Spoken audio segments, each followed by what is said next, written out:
नमस्कार दोस्तों, कैसे हैं आप सब। स्वागत है आपका रोशनी पब्लिकेशन के यूट्यूब चैनल में। तो हमारा जो कैप्टन बैच चल रहा था क्लास 10th के लिए 2026 में जो आप एग्जाम देने वाले हैं, उसी श्रृंखला में हमने Sanskrit, Hindi, social science, English और मैथ ये 5 सब्जेक्ट शुरू कर दिए हैं विद सिलेबस। हर सब्जेक्ट का आपको सबसे पहले क्या मिला होगा, सिलेबस मिला होगा। और उसी में आज के सेशन में हम शुरू करने जा रहे हैं साइंस का सिलेबस।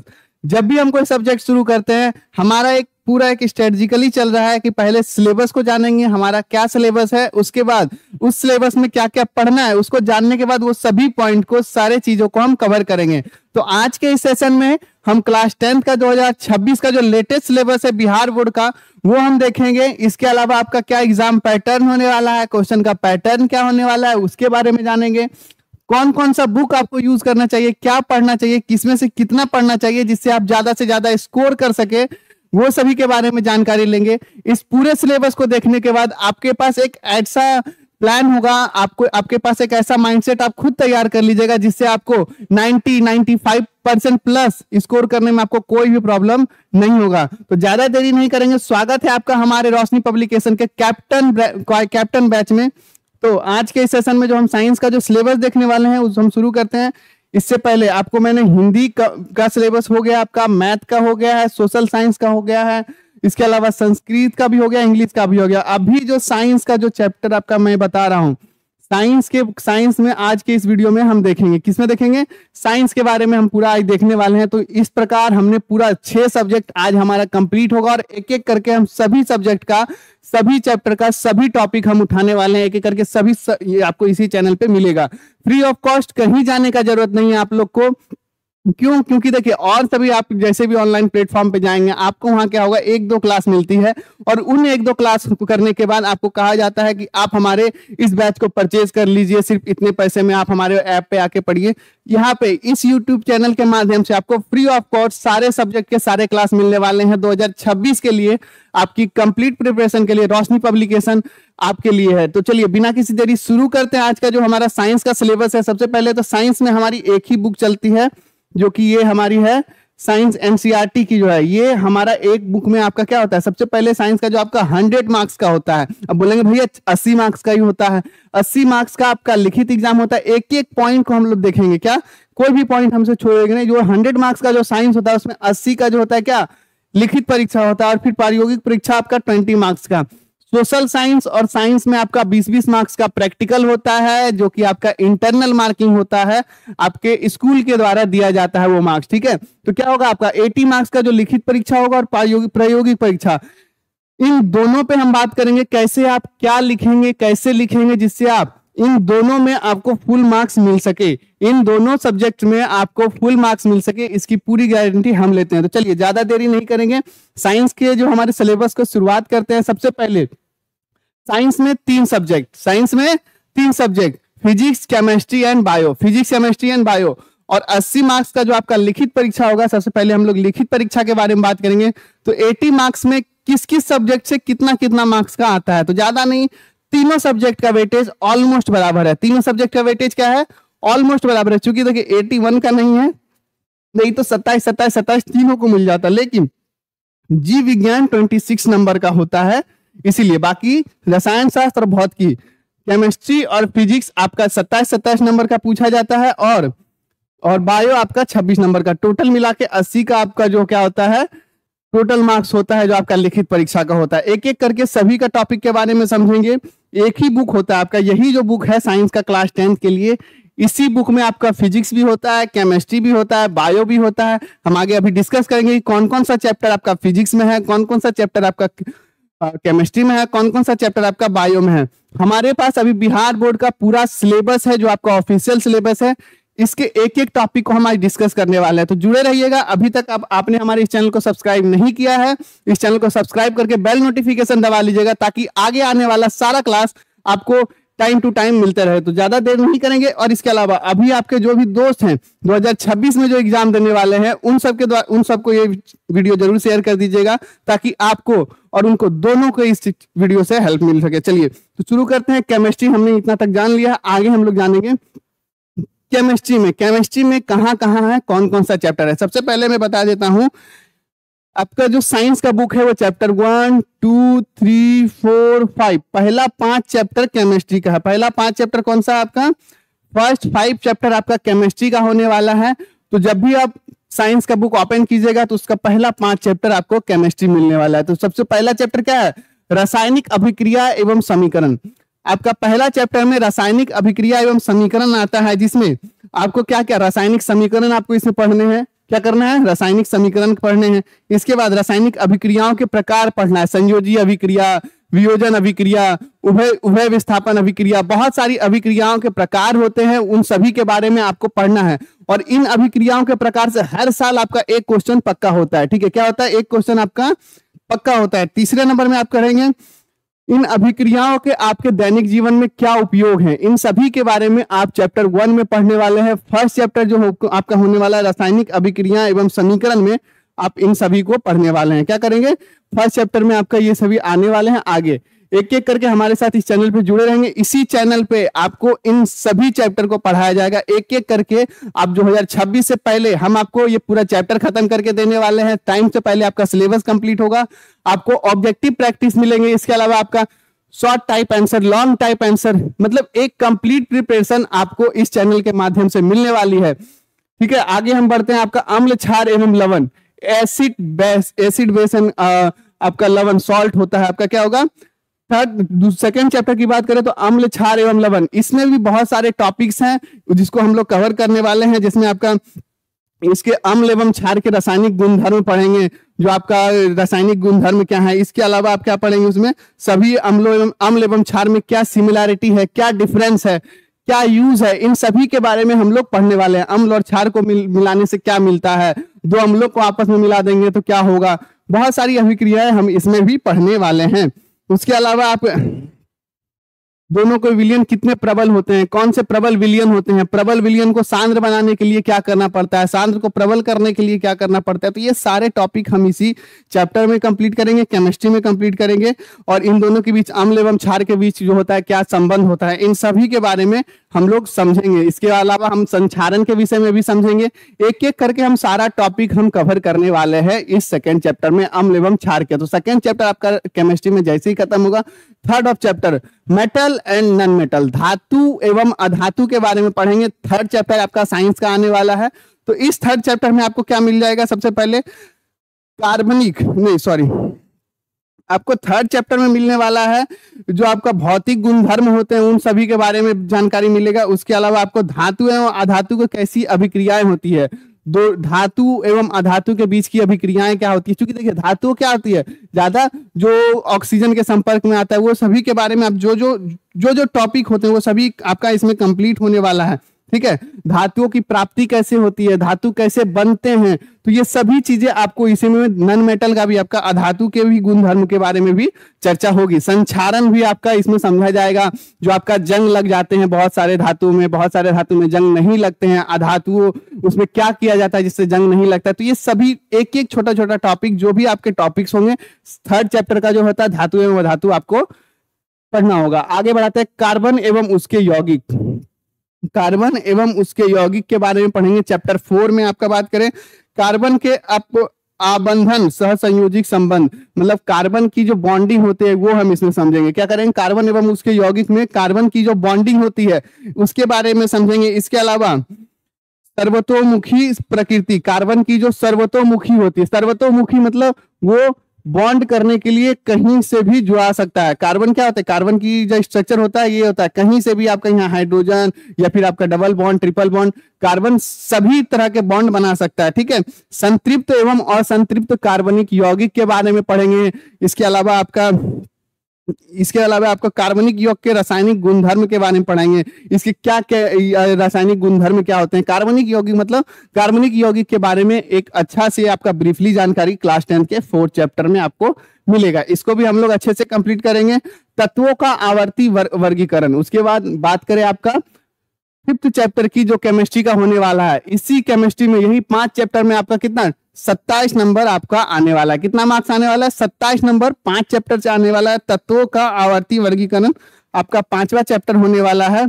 इसमें आपको मिलेगा इसमें आपको एक एक करके सभी आपका मेडलिव की आवर्त सारणी, बहुत सारी जो आवर्त सारणी हुई थी वो सभी रदरफोर्ड का परमाणु मॉडल, इन सभी के बारे में हम लोग इसमें पढ़ने वाले हैं। तो एक एक करके हम पांचों चैप्टर को कंप्लीट करेंगे। हमारे इस चैनल से जुड़े रहिएगा, आपका ज्यादा टाइम नहीं लगेगा और जो जानकारी आपकी इंपॉर्टेंट है, बुक बेस्ड जानकारी आपको टोटल मिलेगी। एग्जामिनेशन को आपको टारगेट करके यहाँ पे पढ़ाया जाएगा। ऐसे यहाँ पे आपके एक एक करके सारे टॉपिक को कवर कर पाएंगे, जिससे आप अपने 450 प्लस के सपने को साकार कर सकें। चलिए आगे बढ़ते हैं। इसमें केमिस्ट्री के बाद आपका क्या, बायोलॉजी, जीव विज्ञान, जो आपका 26 मार्क्स का आता है। क्या कितने मार्क्स का आता है? 26 मार्क्स का आता है। तो इसमें जीव विज्ञान में आपका जो साइंस का जो बुक होता है, chapter 6, chapter 7, chapter 8, chapter 9 and उसके बाद ये 15 और 16, 15 और 16, ये क्या चैप्टर 15 एंड चैप्टर 16 आपका यहाँ पे होने वाला है। और ये क्या 5, 6, 7, 8, 9, ये लगातार का जो 6, 7, 8, 9 चैप्टर आपका बायो का होने वाला है। एक ही बुक है क्लास 10th में आपका साइंस का, क्योंकि देखिए कल मैंने जब आपको पढ़ाया था, हिंदी की 2 बुक थी, इंग्लिश में भी आपको 2 बुक पढ़ने पड़ते हैं, संस्कृत में भी आपका एक अलग से रीडर आता है। तो लेकिन साइंस का जो होता है, भले इसमें 3 सब्जेक्ट फिजिक्स, केमिस्ट्री, बायो आएगा, लेकिन इसमें बुक आपका एक ही चलता है। इसके अलावा आपका जो एसएसटी में भी 4 बुक चलती थी, उसमें 5 सब्जेक्ट होता था, तो वो सभी नहीं, साइंस में आपका एक ही बुक है। एक ही बुक के अंदर आपका सारा चैप्टर है, जो कि मैंने आपको बताया। पहला 5 चैप्टर आपका केमिस्ट्री होता है, फिर उसके बाद 6, 7, 8, 9 आपका बायो होता है। बायो आपका 15 और 16 भी है। इसके बाद जो बाकी आपका जो चैप्टर बच जाता है वो आपका फिजिक्स में आता है। तो चलिए बायो में देखते हैं, आपका बायो में कौन कौन सा चैप्टर आपको पढ़ना है। सबसे पहले हम लोग को पढ़ना है जैव प्रक्रम। क्या पढ़ना है? जैव प्रक्रम के बारे में पढ़ना है। इसमें आपको पढ़ना है कि जैव प्रक्रम क्या है, इसके बाद पोषण क्या है, श्वसन, वहन, उत्सर्जन, इन सभी के बारे में आपको पढ़ना है। जैव प्रक्रम के बारे में आपको पूरा पढ़ना है कि जैव प्रक्रम, जो जीव होते हैं उनकी क्या क्या प्रक्रिया होती है, वो क्या क्या करते हैं। श्वसन के बारे में आपको पढ़ने हैं, वहन के बारे में आपको पढ़ना है, पोषण क्या होता है उसके बारे में आपको पढ़ना है। तो यही सब आपको जैव प्रक्रम में कवर किया जाएगा। उसके बाद नियंत्रण एवं समन्वय। नियंत्रण एवं समन्वय आपका 7th चैप्टर है, जो आपका साइंस में है। इसको आपको पढ़ना होगा। उसमें आपका क्या है, जंतु तंत्रिका तंत्र में आपको पढ़ना पड़ेगा। क्या पढ़ना पड़ेगा? जंतु तंत्रिका तंत्र। इसके अलावा और क्या क्या आपको पढ़ना पड़ेगा? आपको आगे पादपों में समन्वय। इसमें क्या करना पड़ेगा आपको? एक चीज, पादपों में समन्वय कैसे होता है और जीवों में समन्वय कैसे होता है। क्या होता है? नियंत्रण एवं समन्वय। इसमें आपको क्या करना, पादप और जीव, इसमें दोनों में पढ़ना पड़ेगा। तो पादपों में और जीवों में दोनों प्रकार के समन्वय को हम इसमें जानेंगे। अगला बात करें तो आपका कितना, 8 चैप्टर, जीव जनन कैसे करते हैं। जीव जनन कैसे करते हैं आपका क्या होगा? 6, 7, 8 चैप्टर जो आपका है साइंस का, वो जीव जनन कैसे करते हैं। इसमें आपका पढ़ना है, आपको क्या क्या पढ़ना है। क्या जीव पूर्णतः अपनी प्रकृति का सृजन करते हैं, या आपका आगे इसमें टॉपिक है। इसके अलावा एकल जीव प्रजनन की विधि आपको पढ़नी है। उसके बाद आपका अगला पढ़े लैंगिक जनन पढ़ना है। तो जितने भी प्रकार के जो जनन होते हैं, जीव जनन कैसे करते हैं, उस सभी के बारे में आपको इसमें पढ़ना है। अनुवांशिकता एवं जैव विकास, अगला टॉपिक की बात करें तो अनुवांशिकता एवं जैव विकास। इसमें आपकी भी बहुत सारे टॉपिक हैं। ये चैप्टर के अंदर आपको बहुत सारे टॉपिक्स मिल जाएंगे, जैसे कि आपको मिल जाएंगे जनन के दौरान विभिन्नताओं का संचयन, अनुवांशिकता। इसके अलावा आपको विकास कैसा होता है, अनुवांशिकता का विकास कैसे होता है, कैसे अलग अलग प्रकार के जीव की उत्पत्ति होती है, उन सभी के बारे में आपको इसमें जानकारी मिलेगी। जाति, उद्भव, जीवाश्म के बारे में हम इसमें पढ़ेंगे। तो एक एक करके सभी टॉपिक हमको देखना है, एक एक करके सभी जगह हमको देखना है। हमारा पर्यावरण, इसके बाद हम अपने पर्यावरण के बारे में पढ़ेंगे, जो आपका मैंने बताया था 15th चैप्टर है। 15th चैप्टर क्या है? हमारा पर्यावरण। 15 चैप्टर जो है हमारा पर्यावरण है साइंस के अंदर आपका पर्यावरण। इसके अंदर आपको बहुत सारी टॉपिक फिर से मिलने वाले हैं कि परितंत्र एवं इसके संगठक क्या है, इन सभी के बारे में आप पढ़ेंगे। उसके अलावा आपको बहुत सारे पर्यावरण से रिलेटेड, हमारा परितंत्र कैसा है, वो कैसे संचालित होता है, कैसे एक दूसरे में समन्वय बैठाता है, इन सभी के बारे में हमारा पर्यावरण में आप पढ़ने वाले हैं। इसी चैनल पे आपको सभी टॉपिक, सभी चैप्टर आपको मिलने वाला है। चलिए, प्राकृतिक संसाधनों का प्रबंधन 16th चैप्टर आपका होने वाला है, जो कि आपका बायो से ही आता है। 16 चैप्टर जो कि आपका बायो से ही आता है। क्या? प्राकृतिक संसाधनों का प्रबंधन। हमारे प्राकृतिक संसाधन क्या क्या है? कोयला है, जो भी जीवाश्म ईंधन है, वो सारी हमारे प्राकृतिक संसाधन है। हमारी अलग अलग प्रकार की जो आपकी संसाधन है उन सभी का प्रबंधन हम कैसा करें, कोयला का प्रबंधन, प्राकृतिक संसाधन, पेट्रोलियम का प्रबंधन, उसके बाद जल संग्रह, उसके बाद आपका जीवों का जो संग्रह होता है, जैसे कि बहुत सारे जीव जो विलुप्त हो गए उनके बारे में हम यहाँ पे जानेंगे। इसके अलावा और क्या क्या अलग अलग टॉपिक होते हैं, जो जल का संग्रहण, जल का जो पानी के बारे में भी हम इसमें देखेंगे। तो एक एक करके जीव विज्ञान भी हमारे ये 26 नंबर का, यहाँ से आपका कहीं क्वेश्चन नहीं जाने वाला, यानी 26 नंबर का जो आपका क्वेश्चन आने वाला है वो यहीं से आने वाला है। कहाँ से आने वाला है? 26 में आपको कितना, 6 चैप्टर, तो ज्यादा इसमें चैप्टर्स पढ़ने नहीं है। 27 नंबर के लिए आपको ये 5 चैप्टर देखने होंगे केमिस्ट्री में, 26 नंबर के लिए आपको ये 6 चैप्टर देखने होंगे। एक बुक के अंदर आपका 80 मार्क्स है और साइंस बहुत ही मजेदार है, आप हमारे साथ जुड़े रहिएगा, एक एक करके आपको सभी मिलने वाली है। चलिए आगे बढ़ते हैं। इसमें हमारा फिजिक्स, हमारा जो लास्ट सब्जेक्ट है फिजिक्स, 5 चैप्टर 27 मार्क्स। एक चीज देख लीजिएगा, जीव विज्ञान में आपका 26 है लेकिन 6 चैप्टर है, लेकिन बाकी दोनों में फिजिक्स एंड केमिस्ट्री में आपका 5-5 चैप्टर है जिसमें आपको 50 मार्क्स 27 मार्क्स मिलने वाले हैं। ठीक है, आगे बढ़ेंगे आप लोग, प्रकाश के बारे में हम लोग पढ़ेंगे। ठीक है, चलिए ये आपका जो प्रकाश का जो है परावर्तन एवं अपवर्तन हम लोग देखेंगे, कैसे लाइट रिफ्लेक्ट करती है, कैसे लाइट रिफ्रैक्ट करती है, रिफ्रैक्शन के कारण क्या क्या होता है, रिफ्लेक्शन के कारण क्या क्या होता है, ये दोनों के बारे में, प्रकाश का परावर्तन एवं अपवर्तन से संबंधित बहुत सारे सूत्र हैं, स्नेल के नियम है, इन सभी के बारे में हम लोग जानेंगे। प्रकाश, लाइट क्या है, लाइट की प्रॉपर्टी क्या है, लाइट कैसी है, वो क्या है, कण है या तरंग है, इन सभी के बारे में हम लोग जानेंगे। तो प्रकाश के बारे में हम लोग जानने वाले हैं। 10th चैप्टर है आपका, 10वां चैप्टर है आपका साइंस के अंदर का। उसके बाद 11वां के बारे में बारे हैं, मानव नेत्र तथा रंग बिरंगा संसार, सॉरी, तो ये क्या है, मानव नेत्र के बारे में। मानव नेत्र के बारे में इसमें क्या है, अब बोलेंगे भैया ये तो बायो का पार्ट हुआ, बायो का पार्ट नहीं, मानव नेत्र तथा रंग बिरंगा संस्कार, नेत्र की जो प्रॉपर्टी है वो कैसे काम करती है उसके बारे में है, तथा रंग बिरंगा संस्कार, इसमें आपको प्रिज्म देखने को मिलेंगे, इसमें आपको देखने को मिलेंगे कि अलग अलग जो सूर्य की जो किरणें होती हैं वो 7 रंगों में कैसे विभक्त हो जाती है, कैसे बढ़ती है, इंद्रधनुष क्यों बनता है, अलग अलग कलर का जो तरंग दैर्घ्य क्या होता है, उन सभी के बारे में हम इसमें पढ़ने वाले हैं। आगे बात करें तो विद्युत के बारे में पढ़ेंगे, इलेक्ट्रिसिटी यानी विद्युत के बारे में हम लोग पढ़ने वाले हैं। विद्युत धारा और विद्युत परिपथ के बारे में पढ़ेंगे, विद्युत विभव और विभवांतर के बारे में पढ़ेंगे, फिर आपका प्रतिरोध के बारे में पढ़ेंगे, विद्युत परिपथ, आरेख, ओम का नियम हम लोग इसमें पढ़ने वाले हैं। जैसे कि मैंने बताया, आपका प्रतिरोध के बारे में पढ़ेंगे, किसी निकाय का हम लोग प्रतिरोध ज्ञात करना पढ़ेंगे, सीखेंगे। जैसे होता है ना आपका, ये भी आपने देखा होगा, एक प्रतिरोध यहाँ पे है, एक प्रतिरोध आपका यहाँ से आपका आ गया, तो तीसरा प्रतिरोध, ये आपका रिजल्टेड प्रतिरोध आपका क्या आने वाला है, इसके बारे में हम लोग पढ़ने वाले हैं। तो इस तरह के बारे में हम लोग विद्युत के अंदर आपका पढ़ने वाले हैं। तो विद्युत की जो भी प्रॉपर्टी है, विभव है, विभवांतर है, अलग अलग जो टॉपिक्स हैं वो हम इसमें कवर करेंगे। अभी आपको इसमें ब्रीफली जानकारी मैं दे देता हूं कि ये टॉपिक हम इसमें कवर करने वाले हैं। एक एक टॉपिक आपका क्लास 10th के लिए कोई भी टॉपिक यहाँ से छूट के नहीं जाएगा। हम आपको ना सिर्फ अभी तो आपको सारा टॉपिक हम पढ़ाएंगे, एंड में आपको एक जो most of the important topic वो भी हम लोग करवाने वाले हैं। ठीक है, तो इसके बाद आगे आप बात करें, विद्युत धारा के चुंबकीय प्रभाव को बताएंगे। क्या है? विद्युत धारा के चुंबकीय प्रभाव, आपका ये चैप्टर होने वाला है 13th ऑफ चैप्टर, 13वां चैप्टर आपका विद्युत धारा का चुंबकीय प्रभाव है साइंस के अंदर। उसमें हम लोग पढ़ेंगे चुंबकीय क्षेत्र और चुंबकीय क्षेत्र रेखाएं के बारे में जानेंगे। किसी विद्युत धारा वाही चालक के कारण चुंबकीय क्षेत्र कैसे बनता है, किसी विद्युत धारा के अंदर जब कहीं से विद्युत धारा प्रवेश करती है तो वहां पे चुंबकीय क्षेत्र का निर्माण कैसे होता है, कैसे ये एक दूसरे से रिलेट करता है, ये सभी के बारे में हम लोग जानेंगे। चलिए आगे इसी में बात करेंगे हम लोग। किसी विद्युत क्षेत्र में किसी विद्युत धारावाही चालक पर क्या बल लगता है, विद्युत मोटर के बारे में जानेंगे, विद्युत जनरेटर के बारे में जानेंगे, मोटर जनरेटर कैसे काम करते हैं, कैसे एक दूसरे को, कौन यांत्रिक ऊर्जा को विद्युत ऊर्जा में बदलता है, कौन विद्युत ऊर्जा को यांत्रिक ऊर्जा में बदलता है, एक एक करके हम पूरा टॉपिक इसमें देखने वाले हैं विद्युत धारा के चुंबकीय प्रभाव में।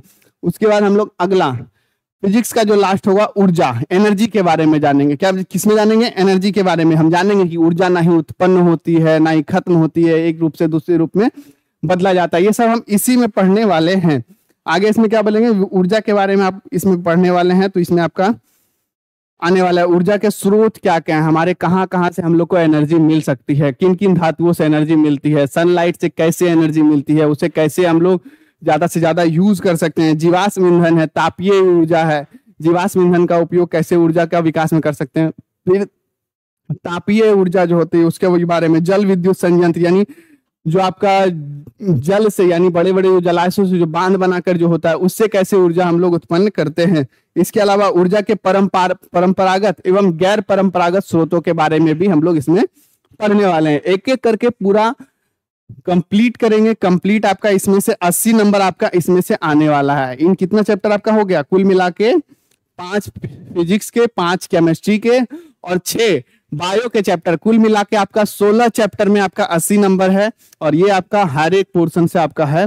मैंने आपको अभी बता ही दिया है कि केमिस्ट्री में क्या पहला दूसरा तीसरा चौथा 5 चैप्टर आपका, फर्स्ट 5 चैप्टर आपका केमिस्ट्री में आने वाला है। और इधर ये आपका क्या 15 और 16 चैप्टर आपका जीव विज्ञान से, उसके बाद 6, 7, 8, 9, 6, 7, 8, 9 और 15 और 16 ये सारा चैप्टर आपका बायो का। और उसके बाद 10, 11, 12, 13, 14 तो ये आपका फिजिक्स का चैप्टर है। इन सभी को कंप्लीट करके आप ज्यादा से ज्यादा स्कोर कर सकते हैं। साइंस में आपका फुल मार्क्स आ सकता है। ऐसा नहीं है कि भैया साइंस में फुल मार्क्स नहीं आएगा। मैं खुद बिहार बोर्ड से और मेरा खुद फुल मार्क्स आया है वो आपका साइंस में ही। ठीक है, तो आगे बात करते हैं प्रायोगिक परीक्षा। इसमें आप बात करेंगे प्रायोगिक परीक्षा में आपका जो प्रैक्टिकल एग्जाम होता है वो आपका 20 मार्क्स होता है, जो आपका इंटरनल होता है। इसमें आपको क्या क्या होते हैं, स्कूल में आपका इंटरनल एग्जाम होता है, एक प्रायोगिक परीक्षा होती है। उसके अलावा आपको वहां पे कॉपी जमा करनी होती है, जो आपका प्रैक्टिकल बुक होती है, प्रैक्टिकल कॉपी होती है, जो सभी बच्चे लगभग जानते होंगे। सभी बच्चे लगभग जानते होंगे कि आपकी ये जो प्रैक्टिकल कॉपी होती है कैसे बनाई जाती है। अलग अलग ड्राइंग बनाने होते हैं, अलग अलग प्रकार के जो आपके जो आप जो करते हैं प्रयोग वो सभी के आपका उसमें कॉपी में होता है। उसके बाद मौखिक प्रश्न उत्तर भी होते हैं। मौखिक प्रश्न उत्तर आपका इसमें पूछे जाते हैं। और इसमें आपको जो आपके स्कूल होते हैं, जो आपके कॉलेज होते हैं, वो आपको इसमें मार्क्स देते हैं 20 में। ठीक है, तो बाकी का 20 मार्क्स आपको यहाँ से आने वाला है। अब आप बात करेंगे इन सभी टॉपिक को तो पढ़ लेंगे भैया। ठीक है, ये सभी टॉपिक तो हम लोग खत्म करवाएंगे अभी, लेकिन इन सभी को खत्म करने के बाद क्वेश्चन कैसे आने वाले हैं, चलिए ये भी हम समझ गए कि 20 मार्क्स आपका स्कूल का होगा, इंटरनल होगा, वो जैसे भी आएगा आपका स्कूल देगा। अब जो लिखित परीक्षा जो बिहार स्कूल एग्जामिनेशन बोर्ड लेती है उसमें क्वेश्चन का पैटर्न क्या होता है, क्वेश्चन का स्वरूप क्या होता है, हम हर बार आपको जब भी मैं आपको मिला हूं मैं आपको बताता हूं क्वेश्चन पैटर्न के बारे में भी बताता हूं। और क्वेश्चन पैटर्न के बाद हम क्वेश्चन कैसा आता है वो भी हम दिखाते हैं आप लोगों को। कैसा आता है क्वेश्चन भी आपको दिखाएंगे। तो वही हम लोग फिर से शुरू करेंगे कि इसमें बहुवैकल्पिक प्रश्न यानी आपका ऑब्जेक्टिव क्वेश्चन आता है। कितना आता है, 40 का जवाब देने का होगा तो 80 आएगा, 100 का जवाब देने का होगा तो 200 क्वेश्चन आएगा, 200 क्वेश्चन का जवाब देने का होगा तो 400 क्वेश्चन आएगा। बिहार बोर्ड यही है। बिहार बोर्ड में आपको जितने के भी जवाब देने होते हैं उससे डबल आपसे क्वेश्चन पूछा जाता है। ये आप पे होता है कि आप कितने का जवाब देना चाहते हैं, किन कौन कौन सा जवाब देना चाहते हैं। जैसे कि 40 ऑब्जेक्टिव का आपको जवाब देने का होता है जिसमें आपको 80 पूछे जाते हैं और हर एक ऑब्जेक्टिव का 1 मार्क्स होता है जिसमें आपका 40 मार्क्स बन जाता है। ऑब्जेक्टिव क्वेश्चन 40 होता है। लघु उत्तरीय प्रश्न शॉर्ट टाइप आंसर आपका 12 क्वेश्चन होते हैं, 4 फिजिक्स से, 4 केमिस्ट्री से, 4 बायो से।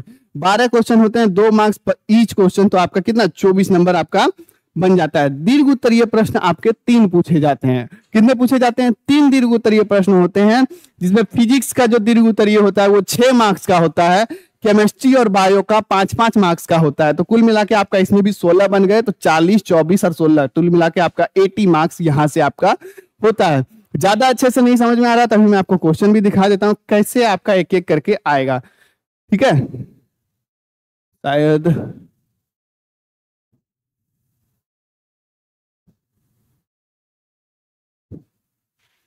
ये रहा आपका क्वेश्चन। एक एक करके मैं बता देता हूं। आपका 40 आपका 80 ऑब्जेक्टिव क्वेश्चन जिसमें आपको 40 जवाब देने होते हैं। दीर्घ उत्तरीय आपका 12 जिसके आपका 24 मार्क्स मिलता है। हर क्वेश्चन का आपका 2 मार्क्स होता है। फिर आपका दीर्घ उत्तरीय नहीं, लघु उत्तरीय। दीर्घ उत्तरीय आपका 3 मार्क्स होता है, जो कि आपका फिजिक्स में आपका 6 मार्क्स का और केमिस्ट्री और बायो का 5-5 मार्क्स का होता है। ये हमारा क्वेश्चन पूरा आ गया है। इसी साल का क्वेश्चन है 2025 का। हर बार मैं आपको लेटेस्ट जो क्वेश्चन होता है वो मैं दिखाने का कोशिश करता हूँ। ये आपका क्या है, लेटेस्ट क्वेश्चन है 2025 का जो क्वेश्चन है वो आपके सामने है।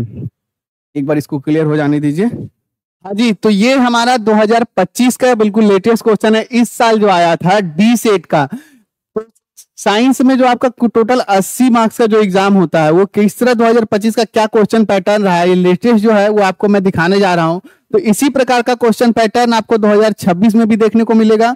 तो जल्दी आपको एक एक करके पूरा मैं दिखा दूंगा, क्योंकि पहला तो आपका 80 ऑब्जेक्टिव ही है, 1 से 80 तक वस्तुनिष्ठ प्रश्न होते हैं। इसमें एक का आपको 4 ऑप्शन मिलेगा, उसमें से जो करेक्ट होगा आपको करना पड़ेगा। हवा में स्वतंत्र रूप से लटके हुए क्षैतिज चुंबक हमेशा आराम की स्थिति में रहता है, कौन कौन से दिशा में होता है, उत्तर दक्षिण होता है, ये सभी के बारे में आपको जो है पढ़ना है। इस सब के बारे में आपको इसी तरह पैटर्न पे आपका आंसर होने वाला है। सभी आपका ऑब्जेक्टिव क्वेश्चन है, फटाफट इसको ज्यादा जल्दी नहीं करेंगे।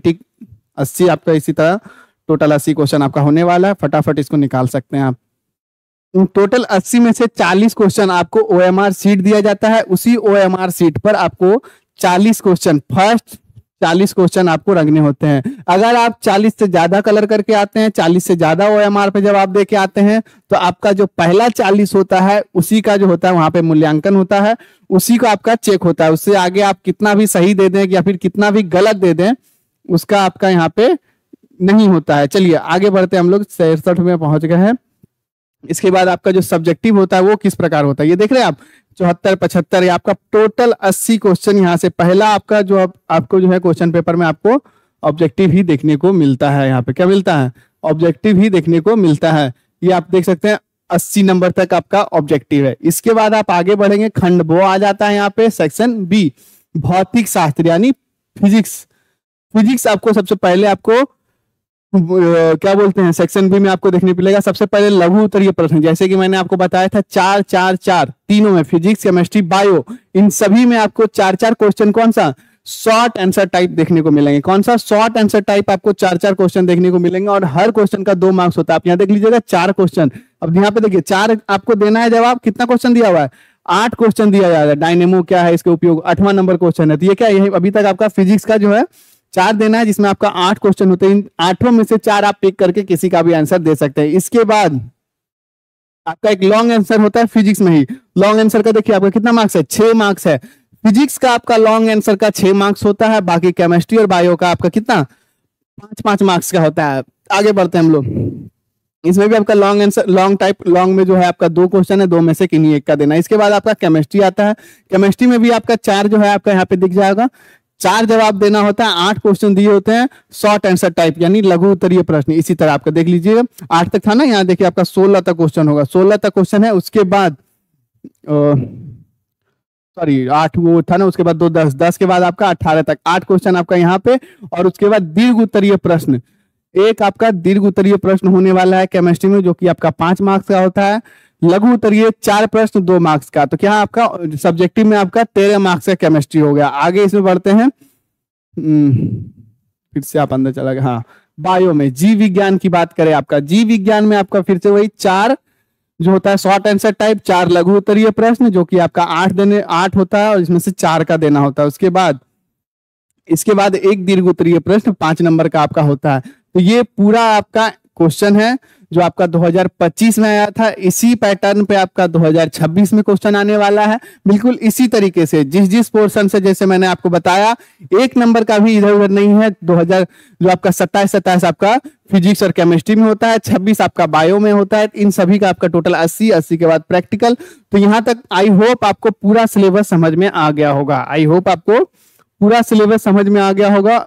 अभी के लिए इस वीडियो के लिए आपको फिलहाल सिलेबस ही, आगे से हम एक एक करके सारा टॉपिक कवर करेंगे, जो कि मैंने आपको बताया था। हर एक चैप्टर का जो आपको मैंने टॉपिक बताया था उसको एकदम बिल्कुल ब्रीफली कंप्लीट करने वाले हैं। उस बुक में आपका जो साइंस का जो बुक है उसमें एक एक जो टॉपिक है, एक भी टॉपिक आपसे छूट के नहीं आने वाला है। एग्जाम में आपसे एक भी क्वेश्चन छूट के नहीं आने वाला है। जानने से पहले आपके लिए रोशनी पब्लिकेशन के द्वारा बहुत सारी बुक जो हमारी तरफ से लॉन्च की गई है, कैप्टन पब्लिकेशन से के नाम से, कैप्टन के नाम से, जो कि captain गोधुली, captain पीयूषम, captain Varnika, captain गोधुली 9th के लिए, क्लास 11th एवं 12th में भी अगर आपका कोई भैया है तो उसमें आपके लिए कैप्टन दिगंत, कैप्टन रेनबो और कैप्टन दिगंत जो आपका 11th एवं 12th दोनों में चलता है। इसके अलावा और भी बहुत सारी बुक्स है जो कि आपका क्लास 10th में अगर आप पढ़ते हैं, अगर आपके लिए संस्कृत के लिए है तो संस्कृत का, इंग्लिश का, हिंदी का, ये बेसिकली आपको 3 बुक आपको मिलने वाले हैं। संस्कृत और इंग्लिश में आपको क्या मिलेंगे, हिंदी, संस्कृत, इंग्लिश, आपको सभी में आपको पूरे चैप्टर्स मिलेंगे जो कि आपके बुक में होते हैं, उसके अलावा उस चैप्टर में जो क्वेश्चन आंसर होते हैं वो मिलेंगे। इसके भी अलावा आपके जो बिहार बोर्ड में जो क्वेश्चन आंसर बनते हैं, जो बिहार बोर्ड के एग्जाम के मतलब से आपका जो क्वेश्चन होता है, वो भी आपको क्वेश्चन आपको उसमें मिलने वाले हैं। उसके जस्ट नीचे आपको उसका आइडियल आंसर जो कि बिहार बोर्ड के खास विशेषज्ञों के द्वारा तैयार किया जाता है, वो भी आपको मिलने वाला है। इसके अलावा आपको ये सभी आपको बुक आप एक बार हमारे ऑफिशियल वेबसाइट से परचेज कर सकते हैं। क्वेश्चन बैंक 2026 का हमारा लॉन्च हो चुका है, आप ये भी परचेज कर सकते हैं। जो आपका बिहार बोर्ड में जो आपका 50% जो ऑब्जेक्टिव का है, उसके लिए आपको अपने ऑब्जेक्टिव प्रैक्टिस पे ज्यादा ध्यान होना होगा, ज्यादा ध्यान केंद्रित करना होगा। तो उसके लिए हमारा जो क्वेश्चन बैंक है 2026 के लिए हमारा लॉन्च हो चुका है। 2025 में भी जो क्वेश्चन आया था उसमें भी टॉप जो क्वेश्चन हुए, उनके भी जो क्वेश्चन है वो सभी अब इसमें पिक कर लिए गए हैं। बिल्कुल खास विशेषज्ञों की देखरेख में आपके लिए कंप्लीट बुक है। क्रैश कोर्स की बात करें, इसमें आपको ऑब्जेक्टिव क्वेश्चन और सब्जेक्टिव क्वेश्चन दोनों होने वाला है क्लास 10 के बच्चों के लिए। अगर आप चाहते हैं इन सभी बुक को लेना तो हमारे ऑफिशियल वेबसाइट फ्लिपकार्ट एवं अमेजॉन से जाके आप इसे परचेज कर सकते हैं। इसके अलावा अगर आप बिहार के किसी भी जिले से हैं तो आपके नजदीकी बुक स्टोर पर ये जरूर मिल जाएगी। कैप्टन रोशनी पब्लिकेशन का जो कैप्टन सीरीज की बुक है वो सभी आपको मिलने वाली है। तो आज के सेशन में इतना ही, हमने आज पूरे सिलेबस को डिस्कस किया है साइंस में। आई होप आपको ये वीडियो बहुत अच्छा लगा तो इस वीडियो को लाइक कीजिएगा, अपने दोस्तों के साथ शेयर कीजिएगा, इस चैनल को सब्सक्राइब कर लीजिएगा। मिलते हैं अगले वीडियो में, तब तक के लिए जय हिंद, जय भारत।